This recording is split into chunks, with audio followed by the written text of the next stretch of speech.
হিংসুকের গালে তাপ্পড়, দালালের চরিত্রে লাত্তি ও সমালোচকদের প্রতি নিশ্চুপ আন্দোলন করে নিজের বিপ্লবী রাস্তায় চলা একজন বীরের নাম জুনায়েদ আল হাবিব।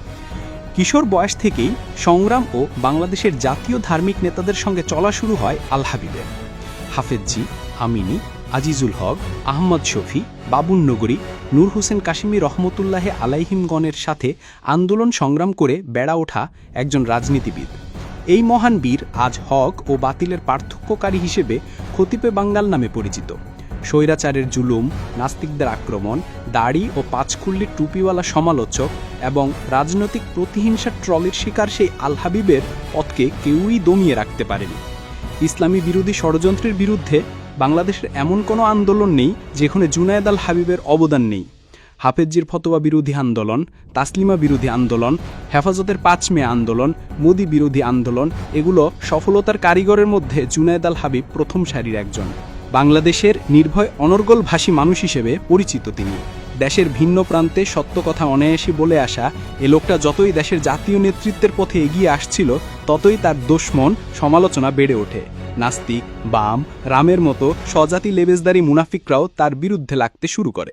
নাস্তিক, স্বৈরাচারীর কথা বাদই দিল, তার বিরুদ্ধে লাগা সবচেয়ে বড় অংশ ইসলাম প্রতিষ্ঠার ভুয়া স্লোগানদারি দুই একটি সংগঠন। ভিন্ন ওয়াজ মাহফিলের ভিডিও ক্লিপলে সমালোচনার অস্ত্র হিসেবে ব্যবহার করে যাচ্ছে তারা।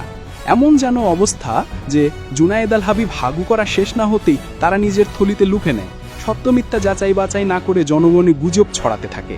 এ যেন আপোষহীনতায় তার গলার কাটা হয়ে যাচ্ছে।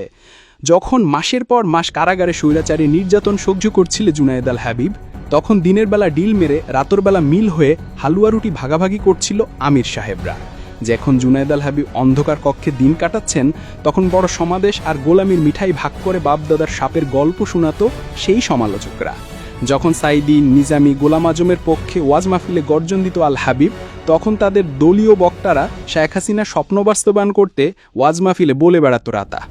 রক্তকহী শাপলার আপোষহীন নেতা হিসেবে হেফাজতে ইসলাম মেনে নিলেও মেনে নিতে সহ্য হচ্ছে না পিয়ার আন্দোলন ও তার লুতাপুতা বন্ধুদের।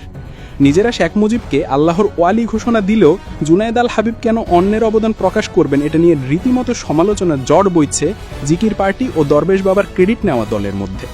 রাজনৈতিক প্রতিহিংসার কবলে পড়ে কখনো সমালোচনার জবাব উঁচু গলায় মুরব্বীদের সামনে দেন নাই। আর কেমনেই বা দিবেন? উনি তো এমন নেতার অনুসারী নয় যে নেতা জামায়াত বিএনপিকে শুয়োরে পাল বলল ঠিকই রাতের বেলা মলম ব্যবসায় আতাত করে নিতেন। জুনায়েদ আল হাবিব সংসদ নির্বাচনে প্রার্থী হওয়াটাও তাদের জিকিরের মসনদে হিংসার আগুন লাগিয়ে দেয়। ইতিহাস বলে জুনায়েদ আল হাবিব এমন ব্যক্তি যিনি একমাত্র আপোষহীনের সঙ্গী। হাফেজজি থেকে কাশিমি, উনি যাদের সঙ্গী তাদের প্রত্যেকের ইতিহাস হলো আপোষহীনের। ধর্ম ও ইমানের প্রশ্নে আপোষহীনই কখনো তাকে কারাগারে নিয়েছে, কখনো হিংসার পাত্র বানিয়েছে।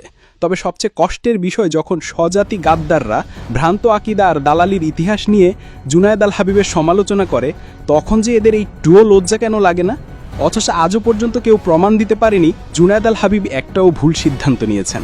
এরা গুজবের মাধ্যমে চেয়েছিল জুনায়েদ আল হাবিবকে দালাল বানাতে। ভাগ্যের নির্মম পরিহাস তারা পারেনি, এমনকি এখনও তাদের এই চেষ্টাই চলমান আছে। জুনায়েদ আল হাবিবকে এ প্রজন্ম এখন থেকে নয়, অবুঝ বয়স থেকে একজন বিপ্লবী মানুষ হিসেবে দেখে আসছে। অথচ নিন্দুকেরা জুনায়েদ আল হাবিবের মধ্যে একজন বিজ্ঞ রাজনীতিবিদ ও সংগ্রামী সৈনিক 50 বছরেও তাদের সংগঠনে দেখাতে পারবেন না ইনশাআল্লাহ। যারাই ওনার পিছনে লেগেছে খুঁজে নিয়ে দেখেন, তারা একটি সংগঠনেরই লোক। তারা মানে এইটা পরিষ্কার যে জুনায়েদ আল হাবিব রাজনৈতিক প্রতিহিংসার শিকার। তারা যৌক্তিক কোনো সমালোচনা তো করেই না, বরং তাসলিমার মতো কাপড়ের নিচের ভাষাই ব্যবহার করে।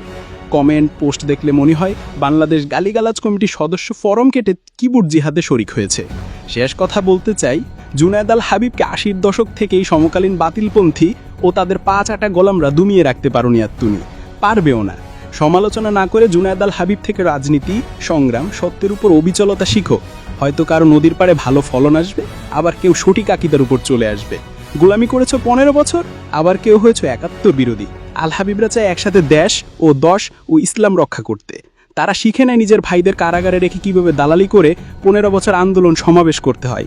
তারা শিখে নেয় নবী ও সাহাবীদের বিরুদ্ধে অবস্থান নিয়ে নিজেকে ইসলামী বলে চালিয়ে দিতে। সমালোচনা করে লাভটা হচ্ছে কার? ক্ষতি তো হচ্ছে ইসলামীরই। সাধারণ মানুষ কেমনে ইসলামী দলগুলোর উপর আস্থা রাখবে বলুন? নিজের স্বজাতি ভাইকে ঘায়েল করতে মরিয়া হয়ে গেছেন, জুনায়েদ আল হাবিব যদি ভুলই করে থাকেন আপনার নেতাদের বলেন ওনার ভুলগুলো ধরিয়ে দিতে।